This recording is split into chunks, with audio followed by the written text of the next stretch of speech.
The rain poured relentlessly over the small town of Elmswood, the streets shimmering under the glow of streetlights. People hurried along, umbrellas tilted against the wind, boots splashing through puddles. In the middle of all this, a young woman named Clara stood by the side of the road, her coat soaked, her eyes distant as she watched cars pass by. She had just finished another long shift at the diner, a small place at the corner of Maple Street where she worked 6 days a week. Her life was quiet, uneventful, and marked by a kind of loneliness she had grown used to. But on this particular evening, something unexpected was about to change her routine forever. As she waited for the bus that always came late when it rained, Clara noticed a frail old man across the street struggling with a cart full of groceries. The cart tilted dangerously on the curb, and one of the bags tore open, spilling apples that rolled into the gutter. Passers-by walked around him, avoiding eye contact. Clara hesitated for only a moment before rushing across, splashing through the puddles. She knelt beside the man, gathering the apples one by one. "Here, let me help you," she said softly, her voice barely rising above the rain. The old man looked up, water dripping from his cap. His eyes were weary but kind. "Oh, bless you, child," he said with a trembling smile. "My hands aren't what they used to be." Clara lifted the bag and steadied his cart. "Let me walk you home," she offered. He looked surprised. "You don't even know where I live." "That's all right. I've got time," she said with a gentle smile, though she was cold and exhausted. They walked slowly through the quiet streets. The man's name was Henry, and he lived just a few blocks away in an old brick building with ivy creeping up the walls. As they reached his small apartment, Clara noticed the dim light inside and the faint smell of dust. It was neat but bare, and there was something profoundly lonely about it. "Can I make you some tea before I go?" she asked. Henry nodded, his eyes glistening. "It's been a long time since anyone's offered to do that." Clara made tea in a chipped pot she found in his cupboard. As they sat across the small table, Henry began to talk, about his wife, Margaret, who had passed away 7 years ago, about the garden they used to keep, about how the neighborhood had changed. Clara listened quietly, her heart aching at the way he spoke of her, like every word was a memory he was afraid to lose. When she finally stood to leave, Henry reached out and touched her hand. "You have a kind heart, my dear. The world could use more people like you." She smiled, squeezed his hand gently, and stepped out into the rain. She had no idea that small act of kindness would soon ripple far beyond that night. Over the following weeks, Clara found herself stopping by Henry's apartment after work. Sometimes she brought soup from the diner, sometimes she helped tidy up his kitchen, and sometimes they simply sat and talked for hours. Henry began to smile more, laugh more, and even started tending to the small balcony garden he had long neglected. One afternoon, as Clara was helping him water the plants, Henry said, "You remind me of my Margaret."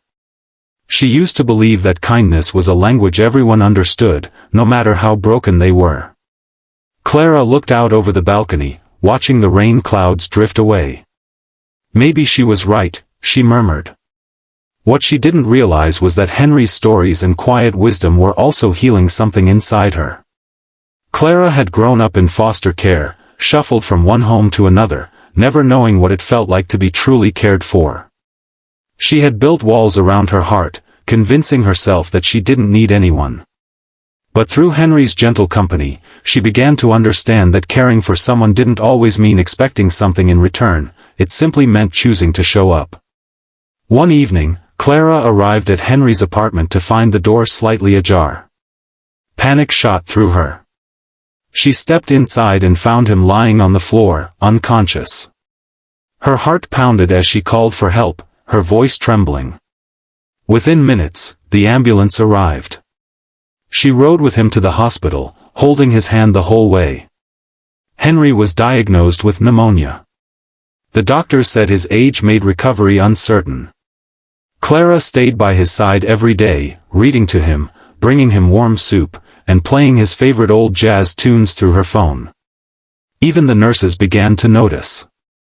You must be family, one of them said. Clara hesitated before answering, something like that.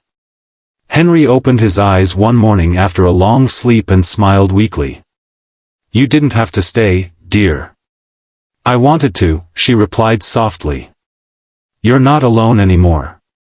Tears welled up in his eyes. I thought people had stopped caring. But you reminded me that the heart never truly forgets how to love. After several weeks, Henry slowly began to recover. Clara helped him return home, and the first thing he did was sit by the window and water his flowers. These survived because you cared for them, he said, looking at her with a twinkle in his eye. Just like me. Word of Clara's kindness spread quietly through the neighborhood. People began to notice her differently, the waitress who always smiled, who took time to listen, who had once seemed invisible. One day, a regular at the diner, Mrs. Watson, approached her. I heard about you helping old Mr. Henry, she said warmly. There's a widower on Elm Street who could use a friend too. Maybe you could stop by sometime? Clara hesitated, then smiled. I think I can. Soon, she found herself visiting more elderly neighbors, running errands, cooking meals, or simply sitting and talking with them. What began as one act of kindness slowly blossomed into something bigger. People started volunteering with her, inspired by her quiet example. They called it the Caring Circle, a small community effort to look after the lonely and forgotten. It began with just 3 people, then 10, then dozens. Clara found herself leading it, though she never thought of herself as a leader. She only followed her heart. One day, as they organized a neighborhood dinner at the park, Henry arrived with a cane and a broad smile. You see what you've done, he said, gesturing at the crowd. All because you cared. Clara laughed softly. I didn't do it alone.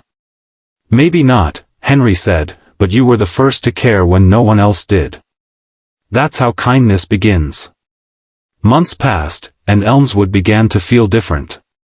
The streets once filled with strangers now echoed with laughter and conversation. Neighbors who had never spoken before were sharing meals, helping one another, and checking in on the elderly. Clara would sometimes walk home under the streetlights, smiling at how the same town that once felt so cold now felt alive. But life has a way of testing even the kindest hearts. One winter night, as snow blanketed the town, Clara received a call from the hospital. Henry's condition had worsened suddenly. She rushed there, her breath fogging in the cold air. When she reached his bedside, he was weak but conscious. He looked at her and whispered, "Promise me something, Clara." "Anything," she said, holding his trembling hand. "Don't ever stop caring. Even when it hurts.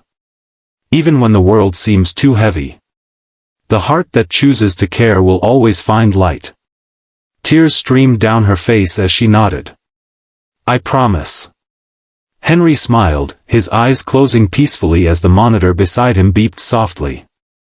He passed away that night, leaving behind a legacy of warmth and hope. Clara felt his absence deeply, but she carried his words with her. The following spring, Clara and the members of the Caring Circle planted a garden in the town square in Henry's memory. They called it the Garden of Hearts. Flowers of every color bloomed there, tended by volunteers and children alike.